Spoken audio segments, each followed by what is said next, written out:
So this is John. John, your last name? John Halstead, owner of Seven Views Ranch in Knutsford, British Columbia, and inventor of the Suna. I've seen them as big as the beaver on the back of a Canadian nickel.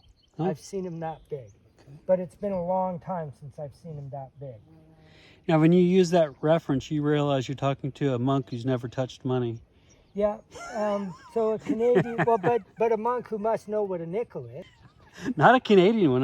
I grew up in Chicago. Well, nickels are the Canadian government and the American government got together and determined that the size of our coins needed to be the same size. I didn't realize that. So a Canadian beaver is probably the same size as an American nickeled buffalo. Exactly. There you go. Exactly. It would be very, very similar. We have to get our similes It would right. be very similar. Oh, there's a water boatman. One little water boatman. The Suna is the world's only ground seasonally adjustable 4-panel pole mount solar panel system. Right. It's easy. Yeah. Now, how did Ajahn Sona come to know you and to know that you even did this? Oh, this is such a very, very. Sometimes she. I think before I explain anything, I have to explain that I'm an earthist, right? So I believe that she does the things she does for giving thanks, giving encouragement, showing that she has a plan for everything and everything fits into her plan if you're paying attention. So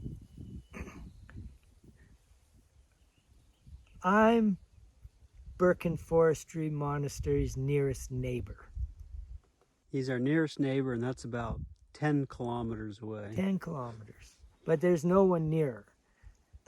I remember in the 3 years ago, there was a terrible snowstorm, and I came up here and because I was worried that you guys were stuck here, or yeah, who knows. I remember coming up and saying, I'm here to find out if you're okay, and if you are okay, I want to know why. That's good. Did you find out why? I did find out why. I found out why, because you're doing the same things that I'm doing. Right. You're taking time to think about the bigger picture and understand yourself. And right. I can tell a story about John. We met last fall. You stopped by. Yes. And I had just filmed a couple of videos of a big buck deer walk to me. Yeah. And I told you the story, and the ravens were calling down to the deer. Those ravens were telling this deer, we've been watching him all summer. He walks out here every day. Yeah. He's harmless. Yeah. And this deer was like, okay, well, I'll trust you. And he started walking towards me.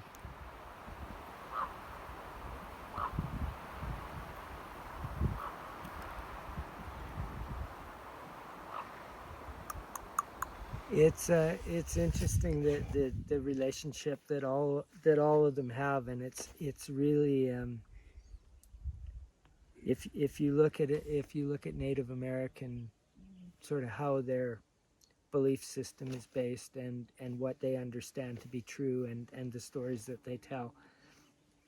Raven and coyote are so tied together, and they sort of watch everything and they let everybody know what's going on. Yeah. Those two animals have a really, really, really special bond, and they're in the hierarchy of animals. And the deer and squirrels and everything else use them for communication. It's right. It's amazing. Yeah, remember you tell me that because, like you said, the coyotes might find a dead animal but can't break it open. Or no, the ravens can't. The ravens can't break it open. Raven will fly around and find a dead animal, but raven's beak isn't sharp enough to open it because of hide and hair and all that other stuff. So raven flies around and finds coyote and drags coyote to where this is, and coyote opens it, and then raven drops down and gets his meal. It's It's symbolic, right? It's amazing. Right. And you told me a story too about you were on horseback and some deer, just like a deer or herd, just walked right through Oh, it you. just always, it's, you know what? If you're, well, you've experienced it. If you're accepted as just another creature and the creature has no fear, Yeah. then you get to interact with them. And most people don't see that. Following up the hill, that was a crazy day. Did you ever tell you that story? Oh, so I'm, this is such a good story. I'm driving up the Roche Lake Road and I see this little car in front of me with Alberta plates. And it is a blinding blizzard snowstorm. It is terrible. The weather is just awful. And in the back of this little car, I can see two things. I can see a pile of luggage, and on the back wheels, I can see a set of Canadian Tire. Do you know what Canadian Tire is? Yeah. A set of Canadian Tire automotive chains. But they're not really chains. Like, they're not industrial. They're sort of, they're if your driveway's slippery is Right. what they're for. They're not for getting to the Birken Forest Monastery in a little car in a blizzard. So I pulled up beside her and she rolled her window down and she very politely asked me, she says, "Do you know where the Birken is?" And I said, "Yes, I do." She said, "Do you think that this little car with these chains would get to the Birken?" And I remember saying to her, I said, "Seeing as I have never driven that little car with those little chains to the Birken in the middle of a blizzard, I don't think that I'm in any position to make a comment. But what I do know is that my truck here can make it to the Birken in a snowstorm. And what I'm going to suggest you do is follow me to my ranch, and I'll drive you up to the Birken and just leave your little car with its little chains at the ranch. And when the weather gets good, you come get it." So we did that.